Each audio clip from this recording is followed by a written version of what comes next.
Allô? Bonjour, mesdames et messieurs. Je vais m'exprimer en français. Hoping that you'll be able to follow my presentation via the interpreters. I'd like to share with you a few reasons why we subscribe to the CCAC on short-lived climate pollutants. The issue of air quality is a main concern for our populations, insofar as very often the people challenge us about issues of respiratory diseases and about the absence Disponible pour mieux apprécier cette qualité de l'air.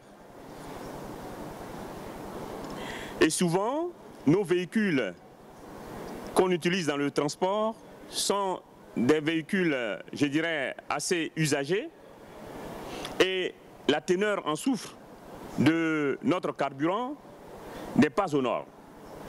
Donc un certain nombre de facteurs qui montrent que notre atmosphère est impactée en particules fines et en black carbone.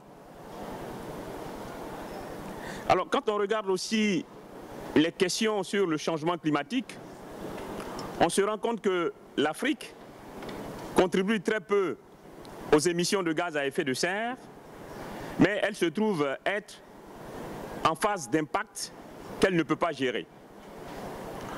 Or, si l'on arrive à réduire les polluants climatiques à courte durée de vie, c'est un effort que nous faisons dans l'immédiat pour pouvoir contribuer à l'atténuation. L'autre élément qui nous a amené à adhérer à cette coalition, c'est le manque de données scientifiques, je dirais, agrégées. Les études qui ont été menées jusque-là, que ce soit dans les laboratoires scientifiques, que ce soit au niveau de la santé, ce sont des données qui sont encore éparses. Ça ne vous donne pas une bonne représentation de la cartographie entre le lien entre les particules atmosphériques, dont les polluants climatiques à courte durée de vie, et les problèmes de santé qui se posent. Donc souvent, ça pose des problèmes de débat pour lesquels nous n'avons pas la réponse. Donc ce sont ces éléments qui nous ont amenés à adhérer en janvier 2013 à la coalition.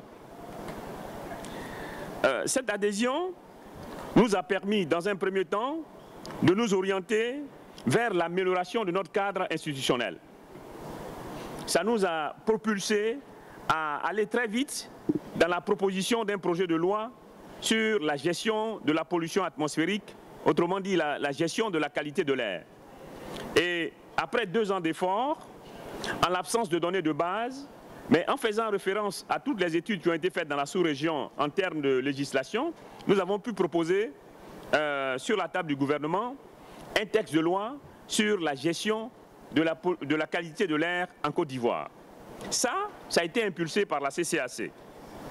Et l'autre élément, nos efforts nous ont permis, au jour d'aujourd'hui, de disposer d'un projet de renforcement du cadre institutionnel et d'élaborer notre plan national de gestion des polluants climatiques à courte durée de vie pour pouvoir résoudre les problèmes que je vous ai cités tout à l'heure.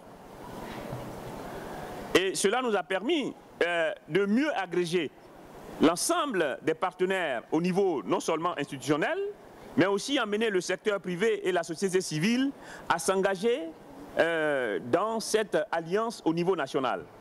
Au jour d'aujourd'hui, nous pouvons considérer que la sensibilisation qui a été faite autour de cette problématique commence à prendre.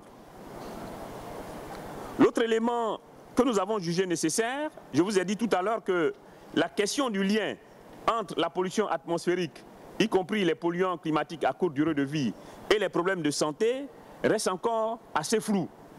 Donc pour cela, nous avons adhéré à l'initiative Ville et Santé, qui a été mise en œuvre par la CCAC, et le district d'Abidjan, qui, à mon sens, est un lieu de compréhension de tous les facteurs de sources d'émissions qui contribuent à émettre ces polluants climatiques à courte durée de vie. C'est un exercice assez intéressant en prenant le district d'Abidjan comme une ville pilote, puisqu'on a toutes les activités liées au transport, liées aux déchets. Il faut savoir que nous avons l'une des plus grandes décharges d'Afrique, une décharge non contrôlée, où on a accumulé des déchets pendant une trentaine d'années et qui pose véritablement des problèmes de santé. Et nous avons été heureux, avec l'initiative de la CCAC, de pouvoir faire une étude préliminaire pour déjà avoir les actions prioritaires à mener en termes de gestion des polluants climatiques à courte durée de vie dans le secteur des déchets. Ça aussi, c'est un élément qu'il faut signaler, extrêmement important, qui relève de notre adhésion à la CCAC. Donc au jour d'aujourd'hui, les perspectives qui se présentent devant nous comme défi et que la CCAC, par rapport à au projet qui est en cours, nous permettra de résoudre, c'est la question de la collecte des informations au plan scientifique. Je vous disais tout à l'heure qu'au plan scientifique, les données sont encore éparses. Et je sais que dans le cadre de la CCAC, une initiative d'évaluation régionale de l'agrégation des données scientifiques sera un atout pour mieux comprendre les effets de ces polluants climatiques à courte durée de vie dans le secteur de la santé et mieux apprécier les méthodes qui vont nous permettre de les réduire. L'autre élément important, c'est que à partir du moment où on a une plateforme comme celle de la coalition CCAC au niveau national, on voit déjà les liens importants qu'il peut avoir avec les communications nationales relativement à la Convention cadre des Nations Unies sur les changements climatiques, où nous avons déjà eu des inventaires de gaz à effet de serre. Cela peut aussi aider à mieux centrer nos efforts sur ces questions. L'autre élément important sur lequel je voulais terminer, c'est que les résidus agricoles, par exemple, sont brûlés. Or, nous sommes dans une approche de pouvoir réduire nos émissions de gaz à effet de serre liées à l'agriculture. Et à ce niveau-là, il est bon d'avoir une ligne de base concernant les effets liés au brûlage des déchets, et cela ne s'étend pas simplement aux déchets agricoles.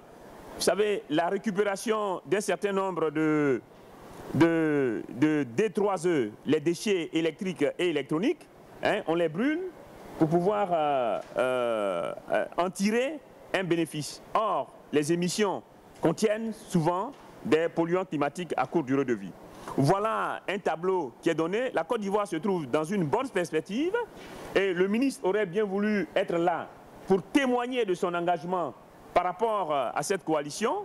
Et la Côte d'Ivoire veut être le leader en Afrique de l'Ouest pour propulser cet engagement de la coalition. Et nous sommes certains que cette coalition donnera des résultats assez immédiats et c'est ce que les populations attendent des gouvernements, résoudre les problèmes auxquels ils font face dans l'immédiat avec des solutions concrètes et je pense que la CCAC est une solution. Je vous remercie.